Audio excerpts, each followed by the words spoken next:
ভর্তি হওয়ার সুযোগ পেয়েছে তারা বিশেষভাবে বিশেষ মানুষ। কিন্তু আজকের এই ধৈর্যের পরীক্ষায় যারা উত্তীর্ণ হয়েছে, এখনো বসে আছে, তাদের জন্য লিখিত বক্তব্যের বাইরেও একটা ধন্যবাদ জানাচ্ছি। আমার মনে হয়েছে আজকে যত শিক্ষক বক্তব্য রেখেছেন, শৃঙ্খলা বজায় রাখা, একজন শিক্ষার্থী হিসাবে নিজের অঙ্গীকারের বিষয়ে অবহিত থাকা এবং অঙ্গীকার বাস্তবায়নের যে প্রয়াস প্রথম দিন থেকে শুরু হয়েছে, উপস্থিত শিক্ষার্থীরা সে কারণে বিশেষ ধন্যবাদ এবং শুভেচ্ছা পাওয়ার যোগ্য। সবাই হাততালি দিয়ে তাদের ধন্যবাদ জানাই।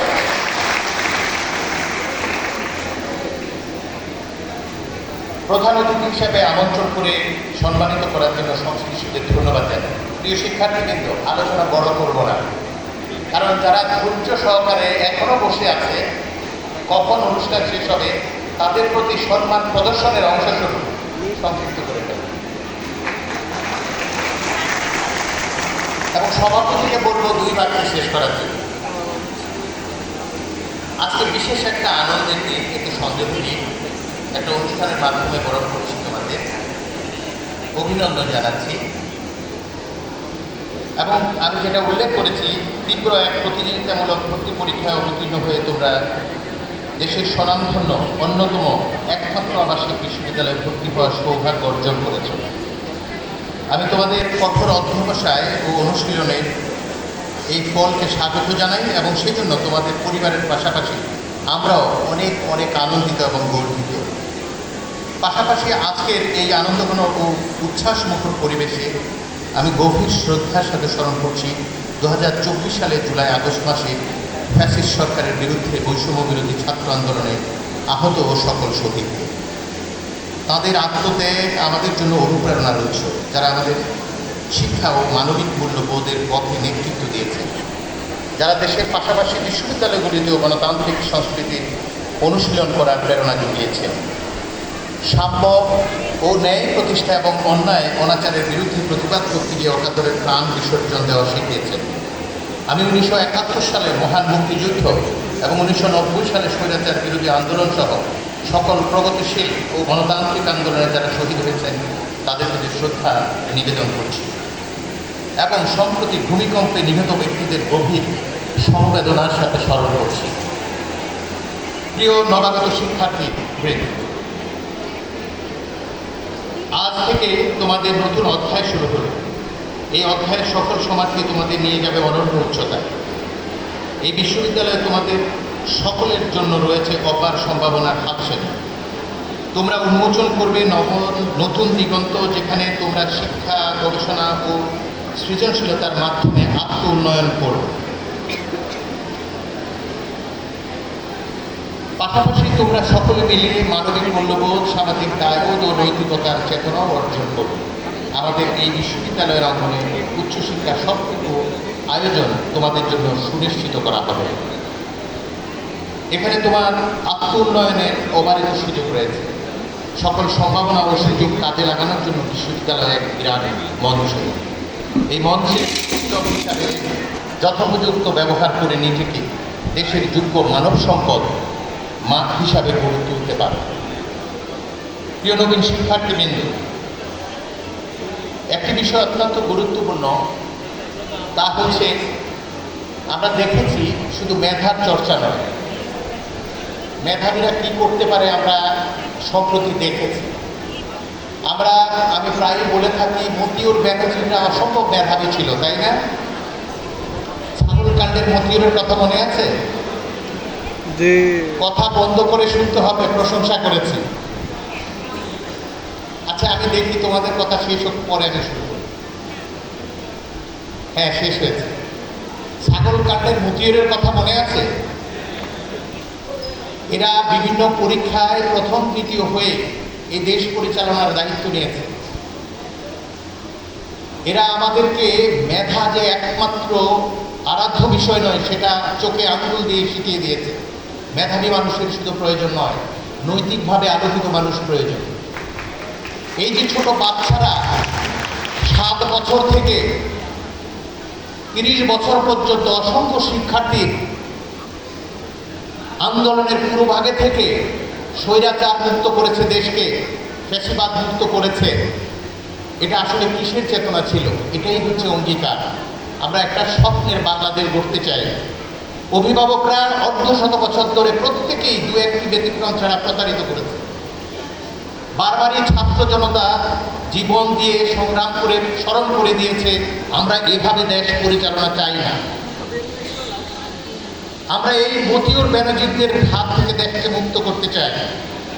আমরা এমন মানুষ তৈরি করতে চাই জাহাঙ্গীরনগর বিশ্ববিদ্যালয় এবং বিশ্ববিদ্যালয়গুলো থেকে, যারা নৈতিকভাবে আলোকিত হবে, যারা এই অল্প বয়সে নেতৃত্ব দিয়েছে অন্যায়ের বিরুদ্ধে, তারা দেশ পরিচালনার দায়িত্ব যখন নেবে তখন অন্যায়ের বিরুদ্ধে একই অঙ্গীকার ব্যক্ত করবে। দেশটাকে লক্ষ্যে পৌঁছানোর জন্য 54 ব্যাচের পক্ষ থেকে নেতৃত্ব আসবে, এই বিশ্বাস আমার রয়েছে। কারণ তারাই আন্দোলনে এই বয়সে যে ভূমিকা রেখেছে, আমার সবটুকু স্মরণ আছে, মাঠে থেকে আমি ওই আন্দোলন দেখেছি। সেই জন্য আমার বিনয়ের সাথে একটি আবদার, সেটা হচ্ছে আমরা খুবই ভালো করে বুঝে গেছি মূল্যবোধের অবক্ষয়ের কারণে, আমরা ক্রমান্বয়ে বস্তুবাদী হয়ে যাওয়ার কারণে, আমরা বৈচিত্র্যের নামে বিভাজনের কারণে, আমরা বুদ্ধি খরচ করে অন্যকে ঠকিয়ে দিয়ে নিজেকে প্রতিষ্ঠিত করার অপচেষ্টার কারণে বারবার ব্যর্থ হচ্ছি। এটা থেকে মুক্ত হতে হবে। 54 ব্যাচের শিক্ষার্থীরা এই আন্দোলনে নেতৃত্ব দেবে। আমি ব্যক্তিগতভাবে এই বিশ্ববিদ্যালয়ে দায়িত্ব পালন করছি, আমি ভুলের ঊর্ধ্বে নই। যে কোনো শিক্ষার্থী, যে কোনো শিক্ষক, আমার যে কোনো সহকর্মী আঙ্গুল তুলে আমাকে আমার ভুল ধরিয়ে দেবেন, অবনীত চিত্তে আমি সেটা কারেক্ট করার চেষ্টা করব। কিন্তু একই সঙ্গে আপনারা যারা অন্যায়ের বিরুদ্ধে দাঁড়াবেন, উপাচার্য হলে কিচ্ছু আসে যায় না, আমি আপনাদের পাশে দাঁড়িয়ে, সেটা শিক্ষার্থী হোক শিক্ষক হোক, সেই অন্যায়ের বিরুদ্ধে ন্যায্য বিচারের জন্য সর্বশেষ ব্যক্তি হিসাবে অঙ্গীকার ব্যক্ত করছি আপনাদের কাছে। আমি আরেকটি বিষয় বলতে চাই, বক্তৃতা ছোট করবো এটা বলে দিয়েছি, সেই জন্য কথা রাখতে হবে। আমাকে একটা লিখিত বক্তব্য এতগুলো কথা লিখে দিয়েছে, দরকার নেই, এগুলো পড়ে নেবেন বই থেকে। আর একটা জিনিস একটু বলতে চাই, আমার নিজের ব্যক্তিগত অনুভূতির কথা। আমি একজন শিক্ষার্থী ছিলাম এই বিশ্ববিদ্যালয়ে, 1986 সালে এসেছি।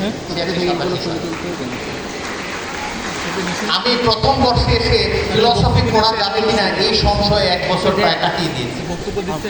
আমার শিক্ষক একজন আমাকে বলেছিল যে এই বিষয়ে ভর্তি হওয়ার যোগ্যতা অর্জন করেছ মানে হচ্ছে তুমি এই বিষয়ে তোমার ভালো করার সুযোগ। মহান শিক্ষকের কথা আমি সবসময় স্মরণ করি। আমি আমার সমস্ত কর্মকাণ্ডের পাশাপাশি তখন আবার পুস্তকে মনোযোগ দিই। একটি বছর যদি আমি নিজের জীবন থেকে খরচ না করতাম, হয়তো আমার ট্রান্সক্রিপ্টে আরও উজ্জ্বল কিছু থাকতো, যেটা নিয়ে আমি সহ অনেকেই গর্ব করতে পারত। শেষ দিকে আমি সেটা প্রমাণ করে দিতে পেরেছি। সেই জন্য আমি বলতে চাই, প্রেম ও শ্রম হচ্ছে সাফল্যের চাবিকাঠি। আপনি যা করবেন তার প্রতি যদি প্রেম না থাকে, শ্রম দেন, কাজ হবে না।